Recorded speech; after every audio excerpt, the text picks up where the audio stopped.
Alhamdulillahilladzi khalaqas samawati wal ardh wa ikhtilafal laili wan nahar la ayatin li ulil albab.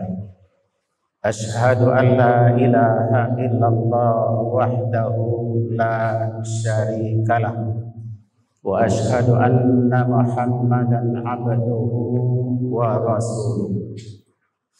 Allahumma fasalli wa sallim wa barik ala Muhammad wa ala alihi wa ashabihi ajma'in.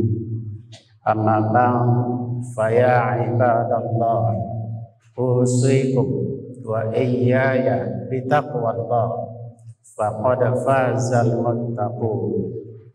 Wa qala Allah ta'ala fil Qur'anil Karim, a'udzu billahi minasy syaithanir rajim, bismillahirrahmanirrahim.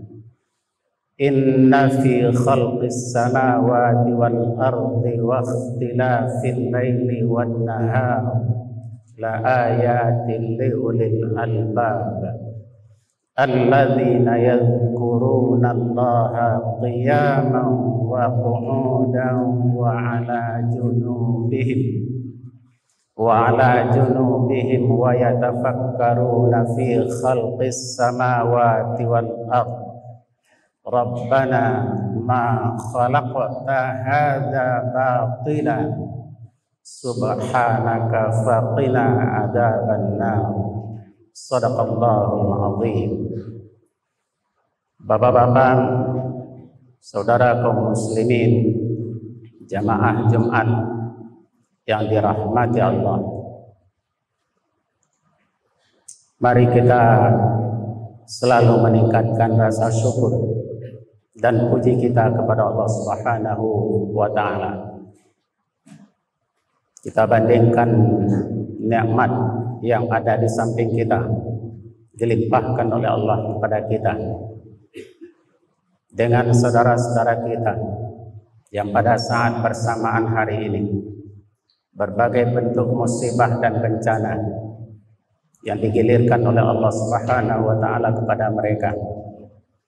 Kita jauh lebih harusnya bersyukur dan lebih berterima kasih lagi kepada Allah Subhanahu wa ta'ala.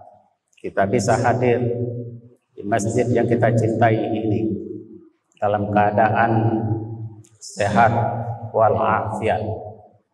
Walaupun kita tengah berada pada saat ini dalam kondisi kehidupan baru yang tidak normal, yang latah mengatakan kita hidup dalam keadaan new normal. Sesungguhnya apa yang kita alami, yang kita rasakan, kita hidup dalam kehidupan baru yang tidak normal. Salawat beri dan salam buat junjungan kita Nabi besar Muhammad sallallahu alaihi wasallam, yang senantiasa meninggalkan pesan-pesan, contoh teladan yang bisa kita terapkan dalam kehidupan kita sehari-hari. Jemaah Jumat yang dirahmati Allah, tema khutbah kita pada waktu yang terbatas ini adalah cerdas dalam menghadapi musibah. Allah dalam Al-Quran berfirman seperti yang dibacakan khatib tadi, artinya sesungguhnya tentang kejadian langit dan bumi, pergantian siang dan malam, sudah cukup menjadi tanda-tanda kebesaran Allah bagi orang-orang yang mempunyai akal sehat. Siapakah mereka yang punya akal sehat? Salah satunya dimaktubkan oleh Allah pada surat Ali Imran yang kita bacakan tadi. Yang pertama adalah orang-orang yang selalu berzikir, selalu ingat kepada Allah, merasakan kehadiran Allah dalam kehidupannya setiap saat. Betapapun ia tidak bisa melihat Allah, tapi ia yakin segala sesuatu yang dilakukannya dalam keadaan apapun dimonitor, diperhatikan, dicatat, dan divideokan oleh petugas-petugas Allah. Dalam keadaan apapun, qiyaman wa qu'udan, berdiri, duduk maupun berbaring.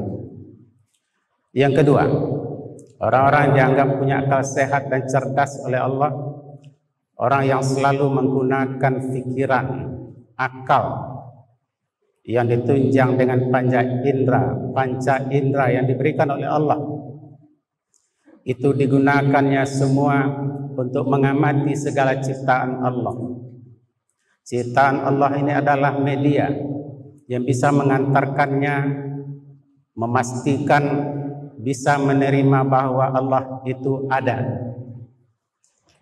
Allah itu menciptakan segala sesuatu, mengatur, merapikan dengan penuh perhitungan. Tidak ada ciptaan Allah ini yang hanya sekedar diciptakan lalu dibiarkan begitu saja. Tapi Allah itu adalah Rabbul Alamin. Dia menata, dia mengatur, mempertimbangkan keseimbangan. Begitulah alam ciptaan Allah ini. Termasuk diantaranya adalah kita dengan segala perangkat yang ada pada jasmani dan rohani kita sendiri. Amat rugilah orang yang punya akal sehat, tapi tidak bisa ia menggunakan akalnya untuk mengamati alam semesta termasuk dirinya. Dirinya sendiri tidak bisa diamatinya untuk mengantarkan kepada meyakini adanya Allah. Allah yang Maha Pencipta, Allah yang Maha Pengasih, Allah yang Maha Penyayang, Allah yang Maha Mendidik, Allah yang Maha Bijaksana, dan segala sifat-sifatnya yang mulia. Sehingga orang-orang yang punya akal sehat akan datang dan tiba pada posisi dan keadaan yang ia harus mengakui dengan kesadaran penuh, Rabbana ma khalaqta hadza batila. Tak ada satu penciptaan Allah ini yang sia-sia. Pada saat ini kita hidup di tengah suasana pandemi COVID-19. Tidak ada yang harus kita ratapi berlebihan, sedih tidak menentu, gelisah yang tidak terarah. Tetapi orang-orang yang beriman, orang-orang yang punya keyakinan kepada Allah, orang-orang yang menggunakan akal sehatnya dalam keadaan apapun, ia bisa menerima kenyataan ini. Karena Allah menciptakan segala sesuatu pasti ada maksud, ada tujuan, ada hikmah. Disinilah peranan kita, kecerdasan kita, menggunakan akal sehat kita, mencari dan mencari apa hikmah dari semua yang diciptakan oleh Allah seperti ini. Tadi kita sampaikan, kita hidup dalam keadaan tidak normal. Siapa bilang kita hidup dalam keadaan normal pada saat ini? Hidup memakai masker, dengan masker tidak kelihatan wajah secara utuh. Tidak bisa membedakan orang yang senyum dengan tidak senyum. Tidak bisa kita membedakan antara siapa dengan siapa. Membuat kita ragu-ragu untuk menegur seseorang dan lain-lain sebagainya. Orang yang marah dengan orang yang senang tidak bisa dibedakan. Pertanda kita hidup dalam keadaan yang tidak normal. Dalam keadaan normal kita soft kita dirapatkan. Tetapi Nabi mencontohkan dalam keadaan tertentu, dengan alasan tertentu, dengan uzur syar'i, kita diberikan contoh oleh Nabi dan kita praktekkan secara langsung. Oh iya, beginilah praktek kaifiah ibadah dalam keadaan darurat. Inilah pelajaran yang kita terima untuk kita praktekkan langsung. Mungkin secara teori sebelum pandemi COVID-19 ini, kita hanya baca buku, mungkin kita hanya mendengar, mungkin kita hanya bisa menyimak. Akan tetapi pada saat ini kaifiah ibadah, praktek ibadah yang biasa menjadi luar biasa. Dan itulah syariat Islam. Jangan diurus oleh perasaan. Betapa ada di antara kita yang kadang-kadang memprotes pengurus masjid tidak nyaman sholat dengan shaf yang berjarak. Itu adalah urusan perasaan. Bersyariat dengan fikih, dengan ibadah, kaifiah ibadah. Apabila kita dengan ilmu dan kecerdasan, agama itu membutuhkan akal. Di akal itulah tempatnya ilmu pengetahuan. Tidak diurus oleh perasaan. Kalau ibadah kita ini diurus oleh perasaan akan menjadi kacau balau dan berbeda dari yang dicontohkan oleh Rasulullah SAW. Justru itu kita tetap merasa tenang selama masa musibah, selama kemungkinan wabah ini masih ada.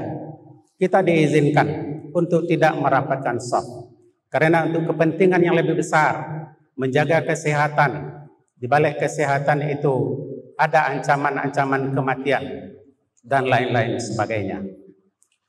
Kita berdoa semoga peristiwa keadaan yang tidak normal seperti ini akan segera berakhir, dilenyapkan oleh Allah Subhanahu wa taala agar kita bisa kembali kepada kehidupan yang normal tentunya.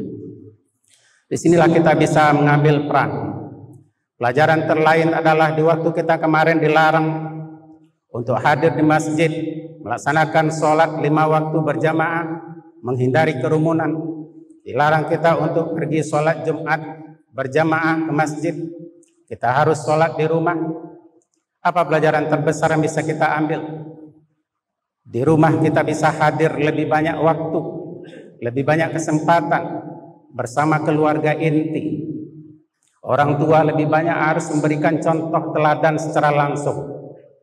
Tidak perintah, tidak larangan yang selama ini hanya disampaikan kepada anak dan keluarga.